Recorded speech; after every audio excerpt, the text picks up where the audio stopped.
A routine morning disrupted. Marcus Taylor guided his garbage truck through the quiet, tree-lined streets of Willow Creek, a suburban neighborhood known for its well-manicured lawns and picturesque homes. The morning sun was just starting to rise, casting long shadows across the pristine sidewalks. Marcus was 15 minutes behind schedule, a rare occurrence that gnawed at his sense of professionalism. His usual partner, Sam, had called in sick, leaving Marcus to handle the route alone. As Marcus turned the corner onto Maple Street, he noticed a familiar house. The yellow two-story home belonged to the Graysons, a family he had seen almost every morning during his 2 years on the job. Mrs. Grayson, always cheerful, would wave from her garden, while her daughter, Emma, would occasionally run out to hand him a bottle of water. Today, however, the scene was starkly different. The front door was slightly ajar, and Marcus caught sight of Emma, dressed in her school uniform, sitting on the porch steps. Her head was bowed, and her shoulders shook as though she were crying. Marcus hesitated for a moment, his foot hovering over the brake pedal. He told himself it wasn't his place to intervene. His job was to collect garbage, not solve domestic issues. Yet, as he drove closer, the sight of the little girl's trembling form compelled him to stop. He parked the truck and climbed out, adjusting his cap against the glare of the sun. "Emma," he called out gently. "Everything okay?" Emma looked up, her face streaked with tears. She ran to Marcus, clutching his leg with surprising strength for someone so small. "Please help," she sobbed. "It's Mom. She's not waking up." Marcus's heart sank. He crouched down to her level, his calloused hands resting on her tiny shoulders. "What happened, Emma? Where's your dad?" Emma shook her head violently. "He's gone. He left last night after yelling at Mom.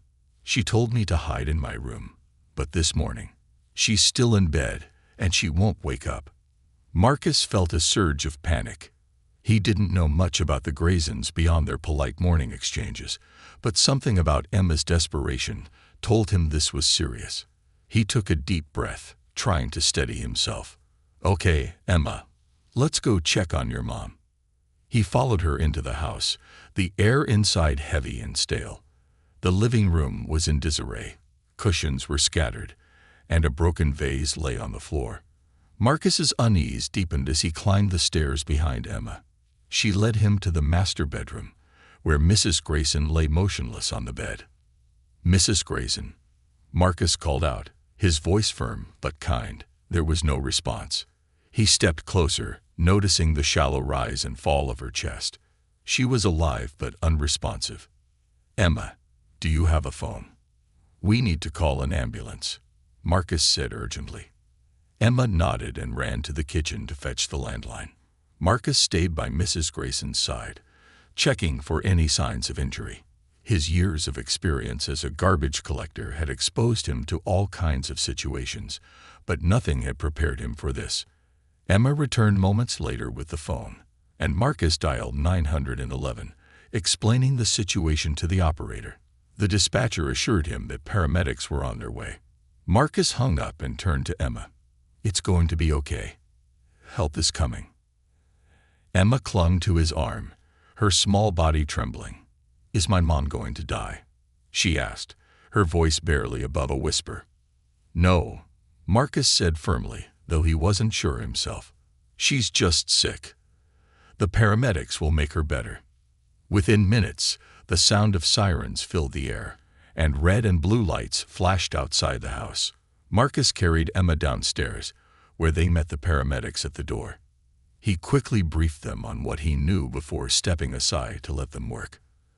As the medics attended to Mrs. Grayson, a police officer approached Marcus and Emma. Officer Daniels, a tall woman with a kind face, knelt in front of Emma. "Sweetheart, can you tell me what happened?" Emma recounted the events of the previous night, her voice shaky but determined. She described her father's anger, the shouting, and how her mother had told her to stay in her room. Marcus watched as Officer Daniels' expression shifted from concern to determination.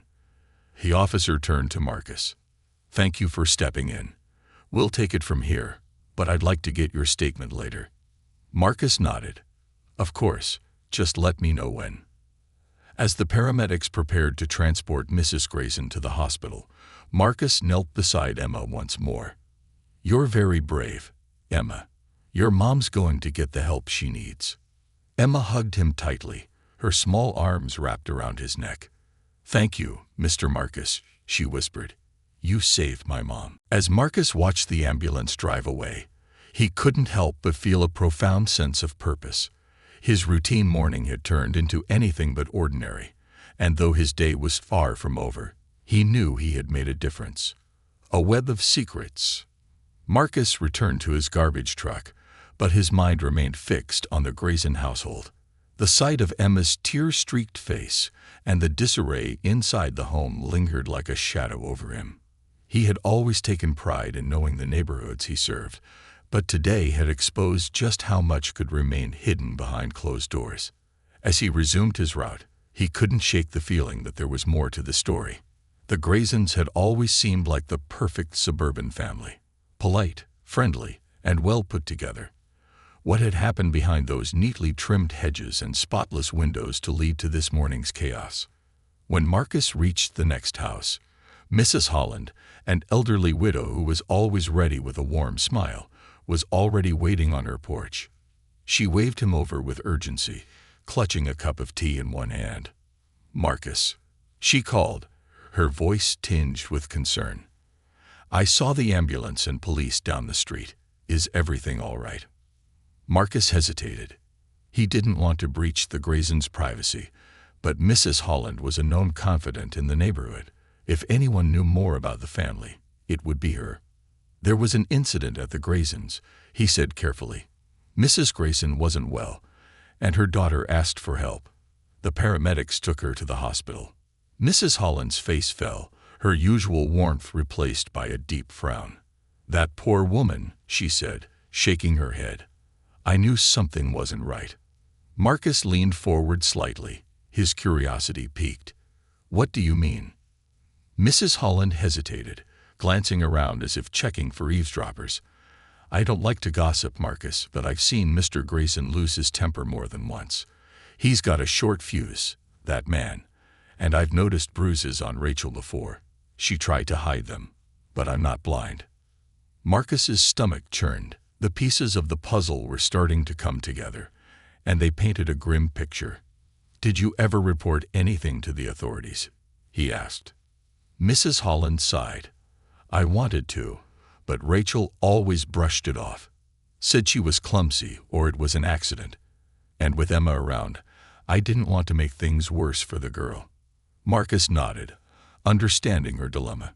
It was the same conflict he had felt earlier that morning, knowing something was wrong, but unsure of how to help without making things worse.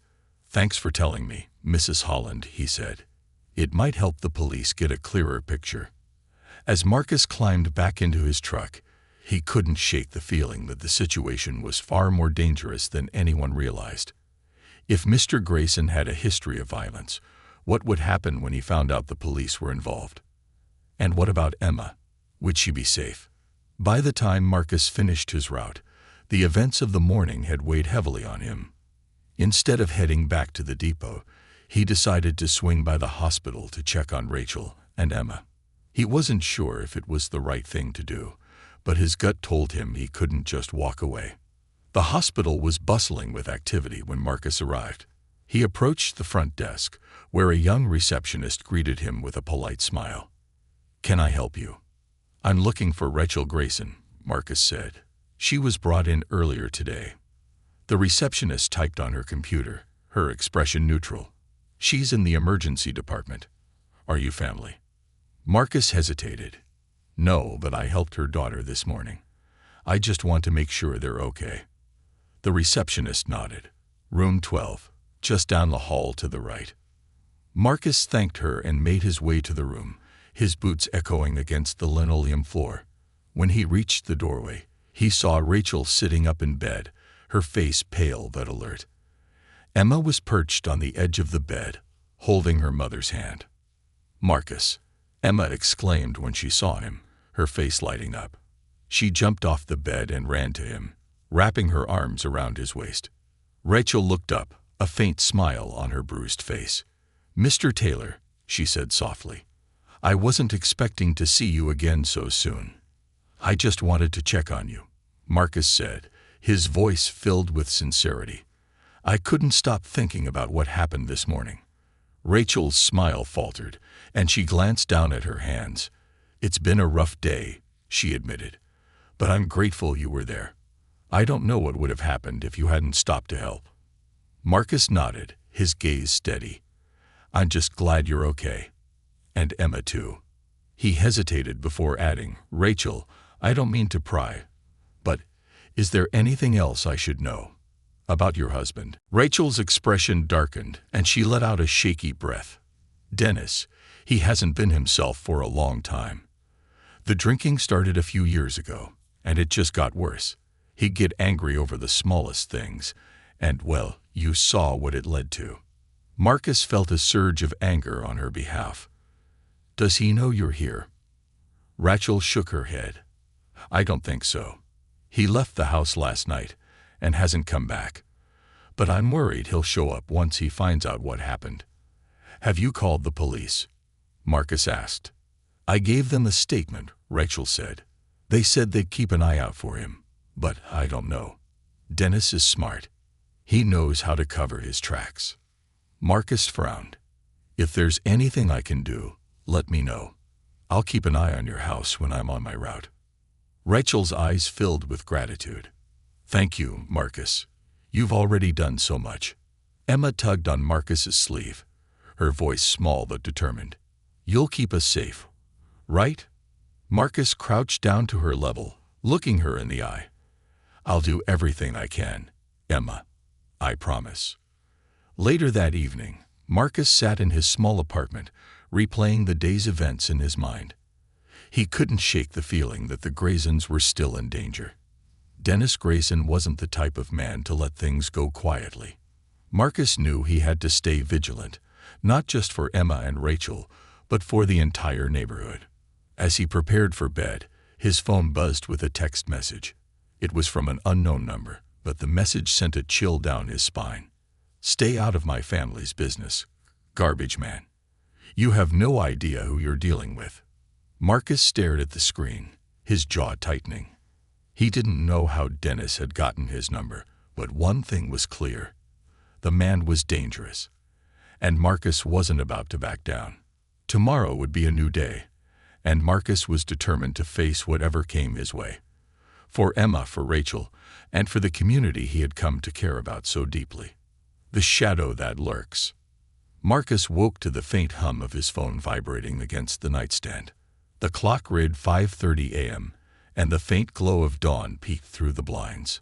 It was earlier than his usual wake-up time, but sleep had eluded him after the threatening text he received the night before.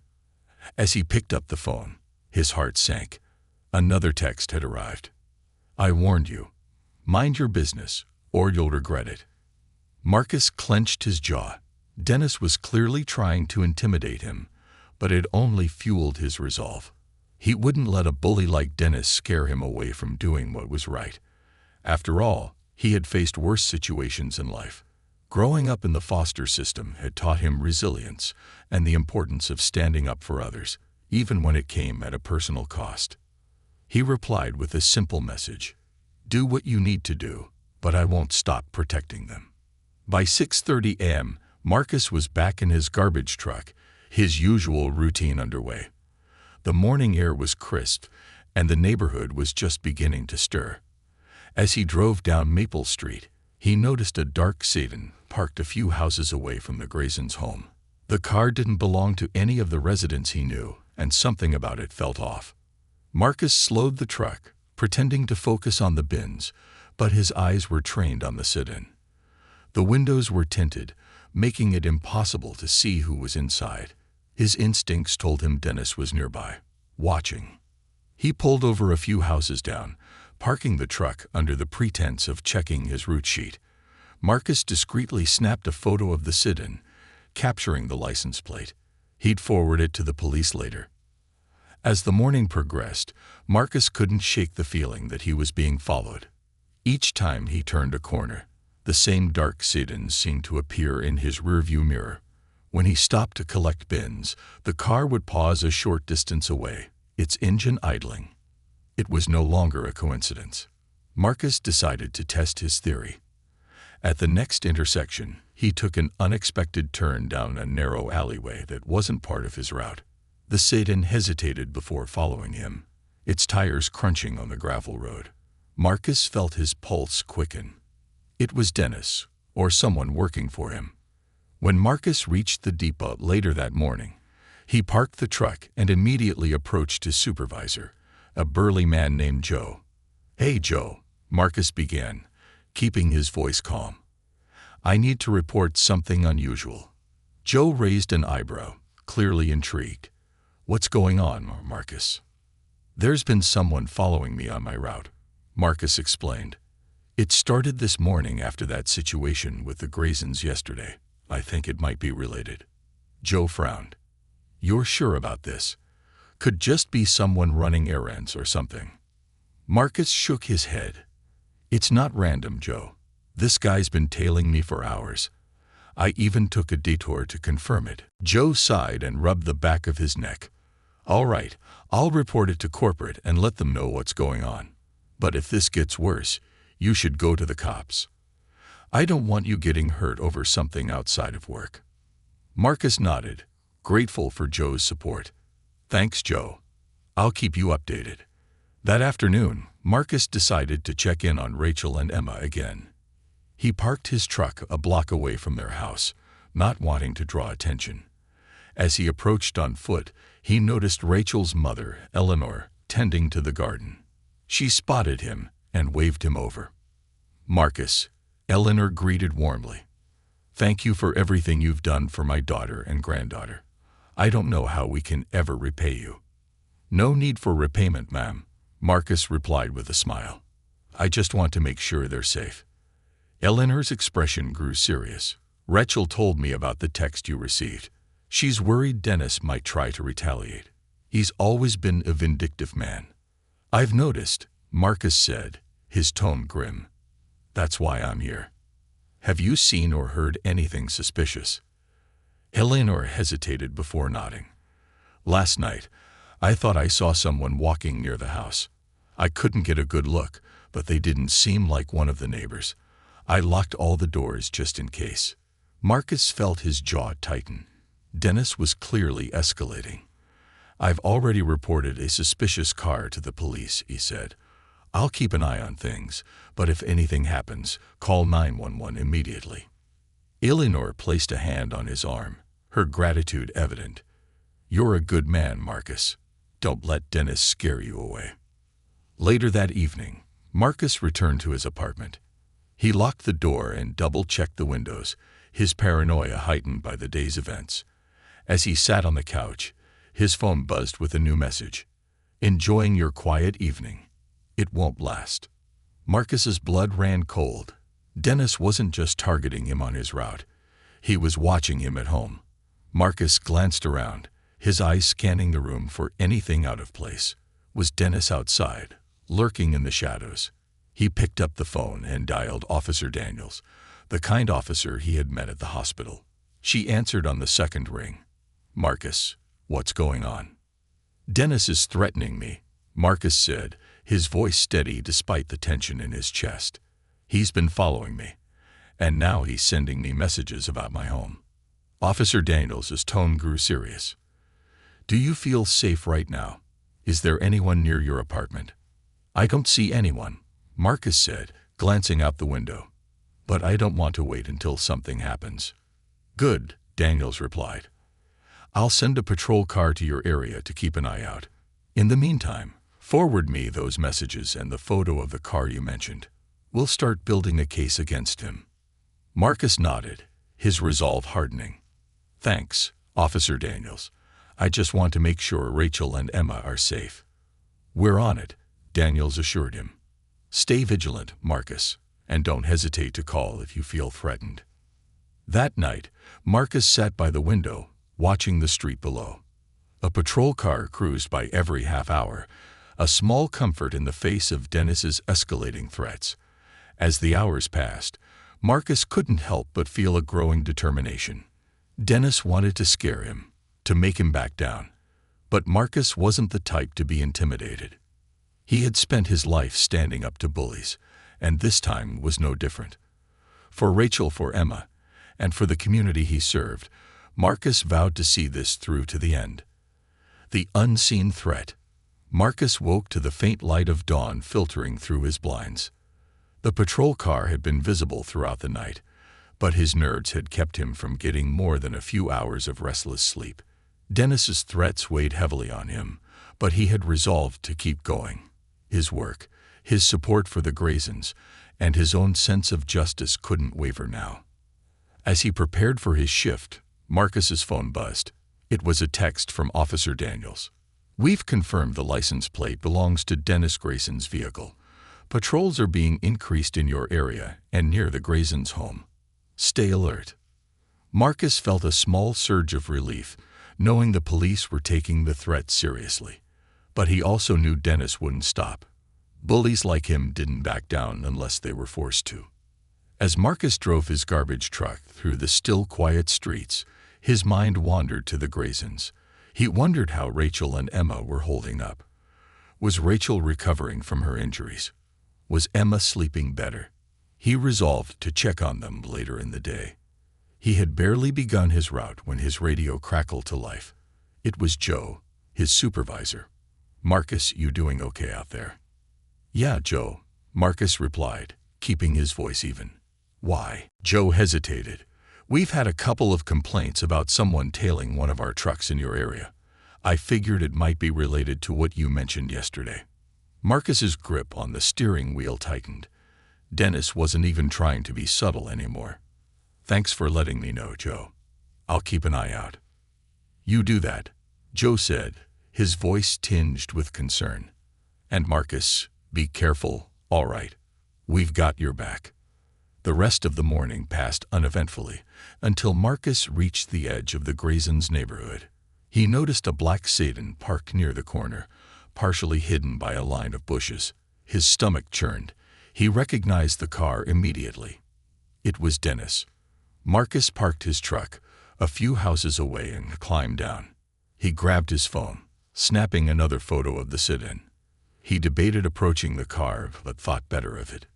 Dennis was dangerous, and confronting him without backup could escalate the situation. Instead, Marcus called Officer Daniels. "It's Marcus. I spotted Dennis's car parked near the Graysons' neighborhood. He's been sitting there for a while." "Stay put," Daniels instructed. "I'll send a unit to check it out." Marcus hung up and leaned against his truck, his eyes never leaving the sedan. He couldn't see inside, but he could feel Dennis's eyes on him. The tension was palpable, each second stretching into an eternity. Minutes later, a police car turned onto the street, its lights flashing.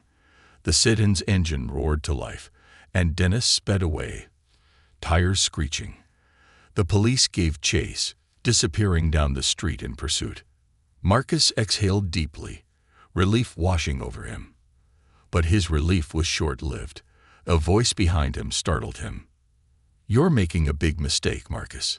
He spun around to find Dennis standing a few feet away, his face twisted with rage. Marcus's heart pounded in his chest. How had Dennis gotten so close without him noticing? Dennis stepped closer, his tone low and threatening. "You think the cops are going to protect you. You think Rachel and that brat are safe. They're not, and neither are you." Marcus squared his shoulders, refusing to back down. "You're not going to scare me, Dennis, and you're not going to hurt them." Dennis sneered. "We'll see about that." He turned and walked away, disappearing around the corner. Marcus's hands shook as he pulled out his phone and called Daniels again. "Dennis just confronted me," he said, his voice steady despite the adrenaline coursing through him. "He's on foot now, heading east." "Stay where you are," Daniels said. "We're sending more units to the area." By the time the police arrived, Dennis was long gone. Marcus gave them a detailed description of the encounter, but he couldn't shake the feeling that Dennis was always one step ahead. The man was cunning, and he wouldn't stop until he got what he wanted. Later that afternoon, Marcus decided to visit the Graysons. He wanted to make sure they were safe and warn them about Dennis's presence in the neighborhood. When he arrived, Eleanor greeted him at the door, her face etched with worry. "Marcus," she said, stepping aside to let him in. "Rachel and Emma are in the living room. They've been on edge all day." Marcus found Rachel and Emma sitting on the couch, a pile of toys and books scattered around them. Emma looked up when she saw him, her face lighting up. "Mr. Marcus." "Hey, kiddo," Marcus said with a smile, ruffling her hair. He turned to Rachel. "How are you holding up?" Rachel sighed. "Better, but it's hard not to feel like he's watching us, waiting for the right moment to strike." "He was in the neighborhood earlier," Marcus said, keeping his voice calm for Emma's sake. "The police chased him off, but he's still out there. You need to stay vigilant." Rachel's face paled, and she pulled Emma closer. "What do we do, Marcus? We can't keep living like this." Marcus crouched down in front of her, his gaze steady. "You're not alone in this. The police are watching, and I'll be keeping an eye on things too. But you need to consider filing for a protective order if you haven't already." Rachel nodded, her expression resolute. "I'll do whatever it takes to keep Emma safe." As the day turned into evening, Marcus returned to his apartment, exhaustion weighing on him. He knew Dennis wouldn't give up easily, but he also knew he couldn't back down. He had to stay strong, for Rachel, for Emma, and for himself. That night, Marcus double-checked the locks on his doors and windows, his mind racing with plans. He needed to be ready for whatever Dennis might try next. But as he lay in bed, staring at the ceiling, one thought kept replaying in his mind. The fight wasn't over. It was just beginning. The storm breaks. The early morning air was unusually heavy as Marcus rolled his garbage truck out of the depot. The events of the past few days had taken a toll on him, but he had resolved to keep going. Dennis's threats loomed over him like a storm cloud, but Marcus's focus remained on protecting the Graysons and ensuring their safety. Today, he decided, he wouldn't just react, he'd act. By mid-morning, Marcus's route had taken him back to the Graysons' neighborhood. He stopped his truck at the end of the block and surveyed the street. It was quiet, too quiet. His instincts told him that Dennis was nearby, watching, waiting for an opportunity to strike. As Marcus climbed out of the truck to collect the bins, he noticed a piece of paper tucked under a nearby lamppost. It was folded and secured with a rock, as though deliberately placed there. Marcus picked it up, his gut churning with unease. The handwriting was jagged and angry. "Stay out of my way, or you'll regret it.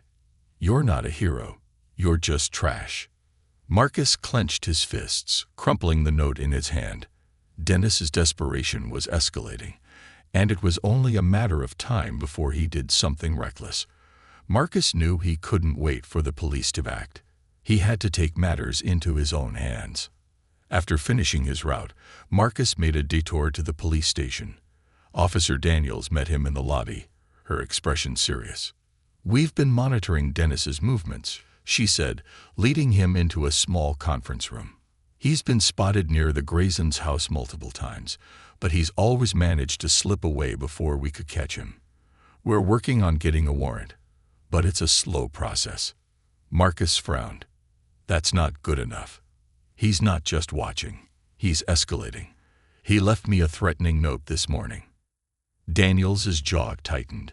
"We'll add that to the case. But Marcus, you need to be careful. Dennis is dangerous, and he knows you're standing in his way." "I'm not backing down," Marcus said firmly. "Rachel and Emma need someone they can count on." Daniels studied him for a moment before nodding. "All right, but promise me you'll keep us in the loop. If you see or hear anything suspicious, call us immediately." "I will," Marcus promised. That evening, Marcus parked his truck near the Graysons' house and walked the block, keeping a watchful eye on the surroundings. The streetlights flickered in the growing darkness, casting long shadows across the quiet neighborhood. As he reached the Graysons' front yard, Rachel stepped onto the porch, her face illuminated by the soft glow of the porch light. "Marcus," she said, her voice filled with relief. "I was hoping you'd come by." "Just making sure everything's okay," Marcus said. "Have you seen or heard anything unusual?" Rachel shook her head. "No, but I can't shake the feeling that he's out there, watching." Marcus nodded. "He is. I found a note this morning. It's clear he's not giving up. But I'm here, and so are the police. We'll protect you." Rachel hesitated before speaking. "I've been thinking about leaving, taking Emma and going somewhere he can't find us. But I don't know where to go or how to start." Marcus's heart ached at her desperation. "You shouldn't have to uproot your life because of him. Let's focus on building a stronger case against him. If we can get him arrested, you'll be safe." Rachel nodded, though doubt lingered in her eyes. "I just want Emma to have a normal life. She's already been through so much." Marcus placed a reassuring hand on her shoulder. "We'll make it happen. I promise." As Marcus turned to leave, he noticed a shadow moving near the edge of the yard. His muscles tensed, and his eyes scanned the darkness. "Rachel," he said quietly, "get inside. Now." Rachel's face filled with alarm, but she quickly obeyed, pulling Emma with her. Marcus stepped forward, his heart pounding. "Who's there?" he called out. The shadow froze, then moved closer, revealing Dennis. His face was twisted with fury, and his movements were erratic, like a predator cornered. "You just can't stay out of it, can you?" Dennis snarled. "You think you're some kind of hero." Marcus stood his ground, his voice calm but firm. "This isn't about me, Dennis. It's about Rachel and Emma. They deserve to live without fear." Dennis laughed bitterly. "Fear? You think I'm the bad guy here? Rachel's the one tearing this family apart. I'm just trying to keep us together." "You're delusional," Marcus shot back. "You're not protecting anyone. You're destroying them." Dennis lunged forward, but Marcus was ready. He sidestepped the attack and grabbed Dennis's arm, holding him in place. "Enough," Marcus said, his voice low and steady. "You're not going to hurt them anymore." The sound of sirens pierced the night, growing louder with each passing second. Dennis froze, his eyes darting around as the reality of his situation sank in. Moments later, police cars swarmed the street, their lights flashing red and blue. "Let him go, Marcus," Officer Daniels said, stepping out of her car. "We've got him." Marcus released Dennis, who immediately tried to flee, but the officers were faster. They tackled him to the ground, handcuffing him as he screamed obscenities. Daniels approached Marcus, her expression a mix of relief and admiration. "You did good, Marcus," she said. "We've got enough to hold him now. Rachel and Emma can finally breathe easy." Marcus nodded, exhaustion washing over him. "I just hope it's enough." "It will be," Daniels assured him. "You've done more than most people would. You've made a real difference." As Dennis was taken away, Marcus turned back to the Graysons' house. Rachel and Emma stood on the porch, their faces lit with a mix of gratitude and relief. Marcus walked up to them, his shoulders heavy but his heart light. "It's over," he said simply. Rachel's eyes filled with tears. "Thank you, Marcus, for everything." Emma ran to him, wrapping her arms around his waist. "You're my hero," she whispered. Marcus knelt down, hugging her tightly.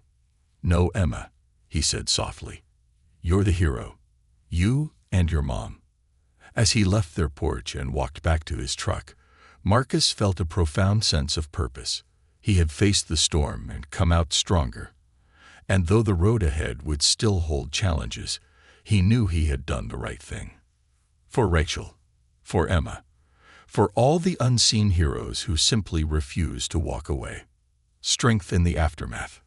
As Marcus climbed back into his garbage truck, he sat for a moment in the driver's seat, letting the weight of the night's events settle over him.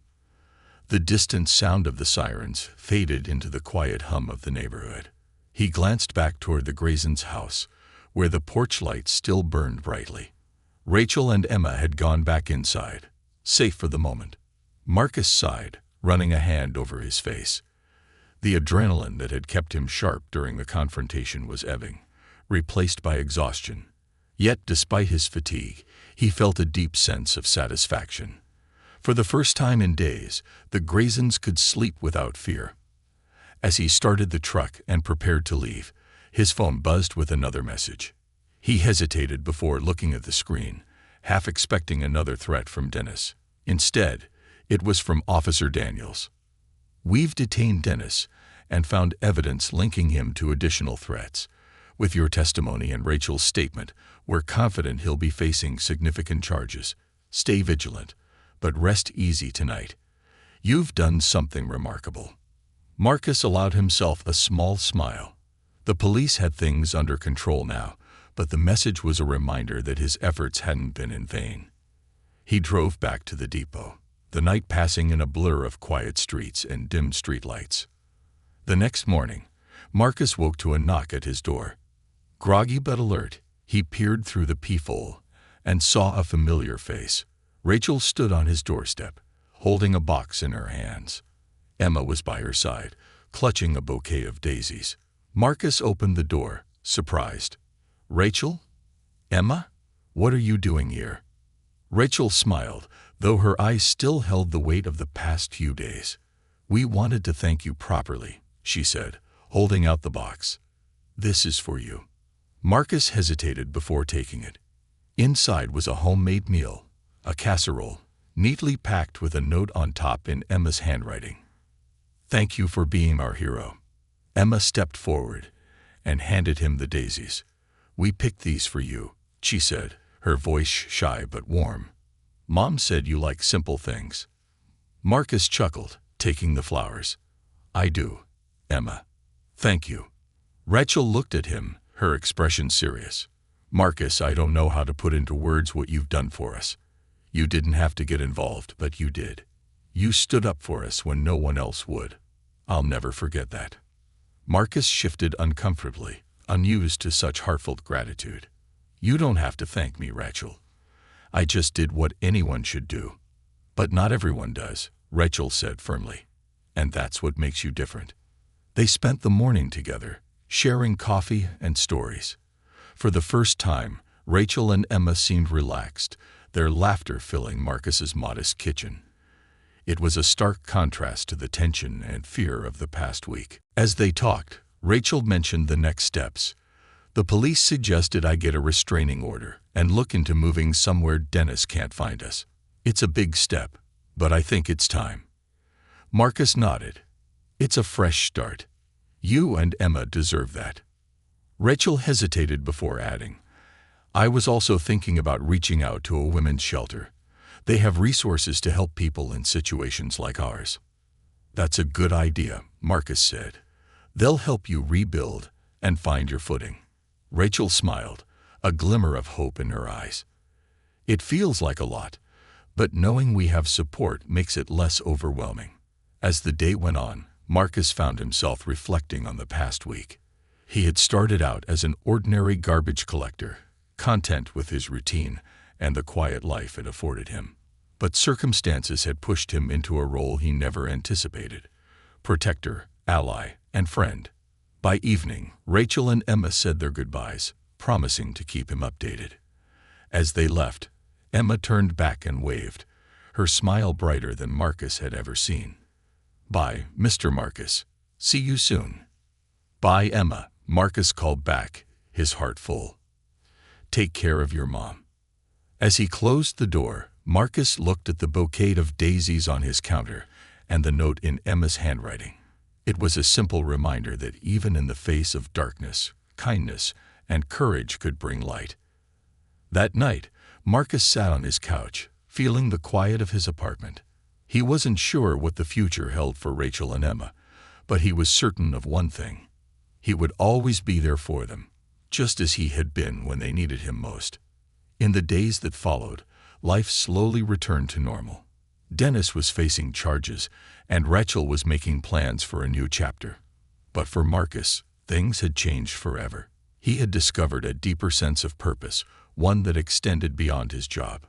And as he drove his truck through the neighborhood each morning, he did so with the knowledge that sometimes even the smallest acts of courage could make the biggest difference. New beginnings.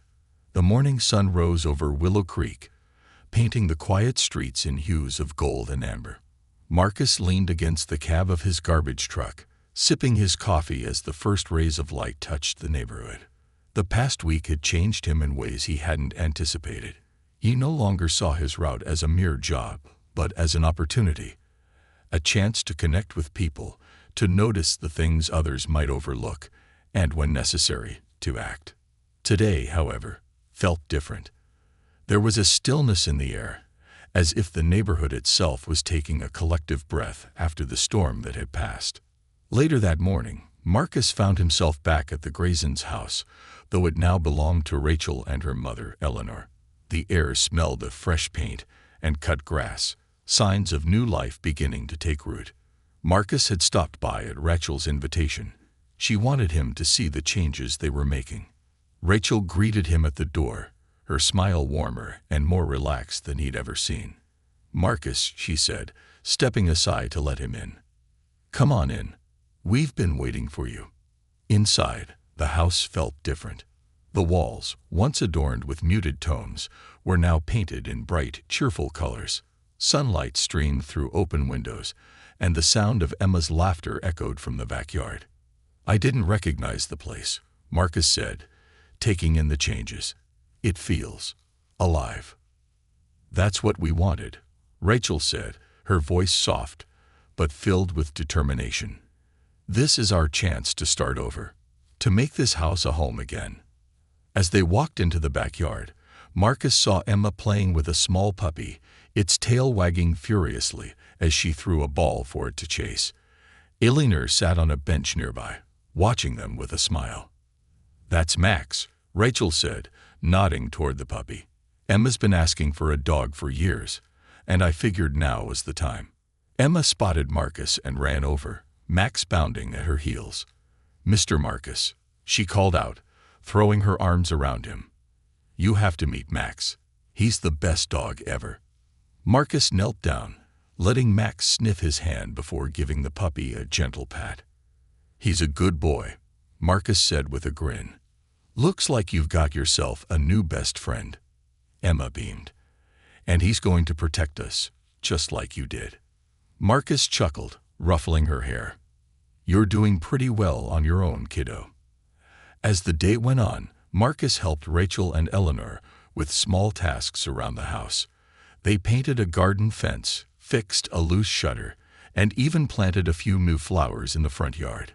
It was simple work, but it felt meaningful, a physical manifestation of the fresh start Rachel and Emma were building. Over lunch, they sat together in the backyard, sharing sandwiches and stories. For the first time in a long while, Marcus saw Rachel laugh freely. The weight of fear and uncertainty lifted from her shoulders. Eleanor spoke about plans to expand her catering business, while Emma excitedly described the tricks she was teaching Max. It was a scene of normalcy, yet it felt extraordinary in its simplicity. By mid-afternoon, Marcus prepared to leave. As he stood by the truck, Rachel approached him, her expression thoughtful. "Marcus," she began, "I've been thinking about everything that's happened, about how you stepped in when no one else did." "You don't owe me anything, Rachel," Marcus said quickly. "I just did what anyone should do." "But not everyone does," Rachel said, her voice steady. "And that's why I want to ask you something." Marcus raised an eyebrow. "What's on your mind?" Rachel hesitated before continuing.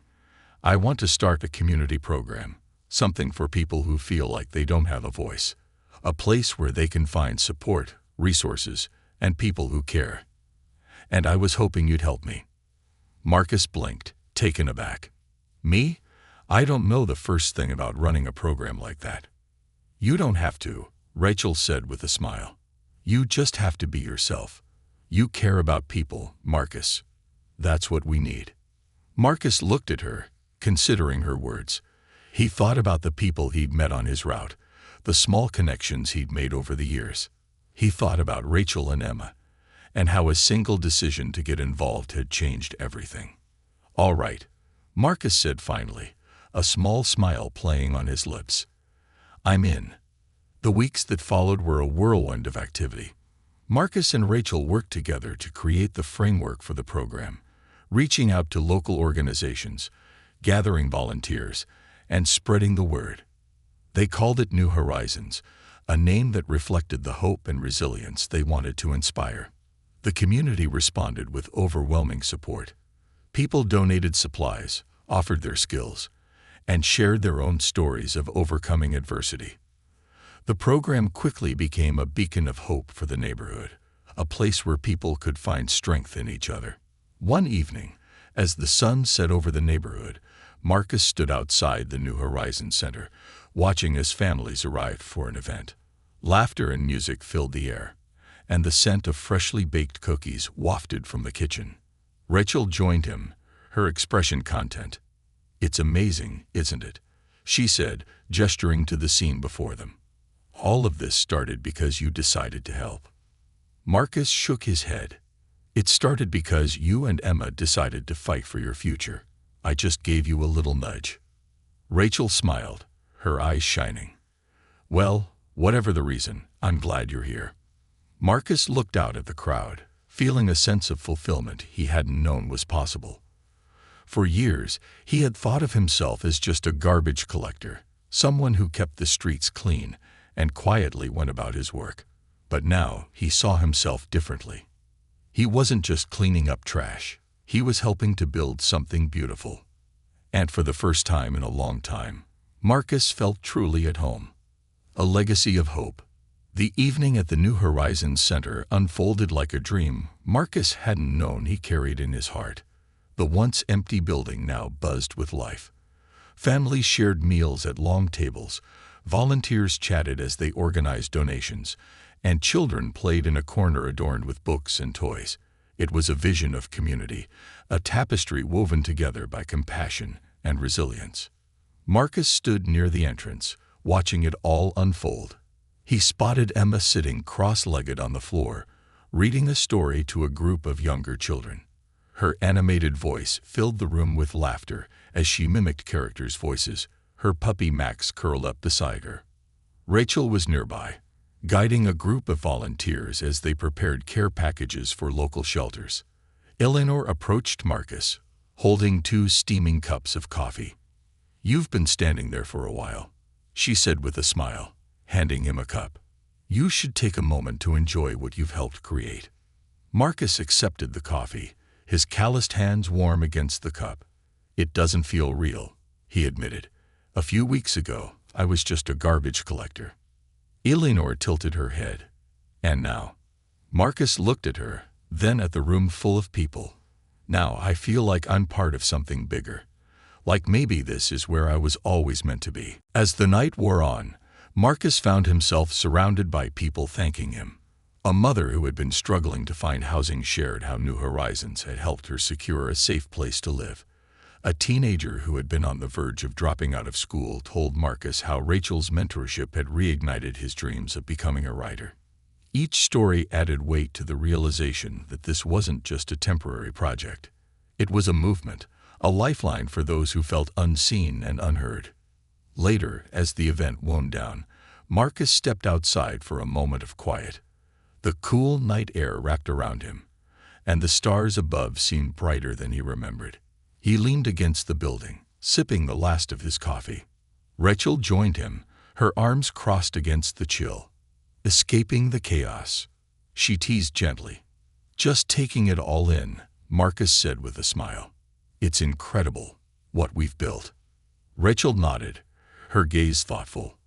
"You know, when everything fell apart with Dennis, I thought my life was over. I couldn't see a way forward.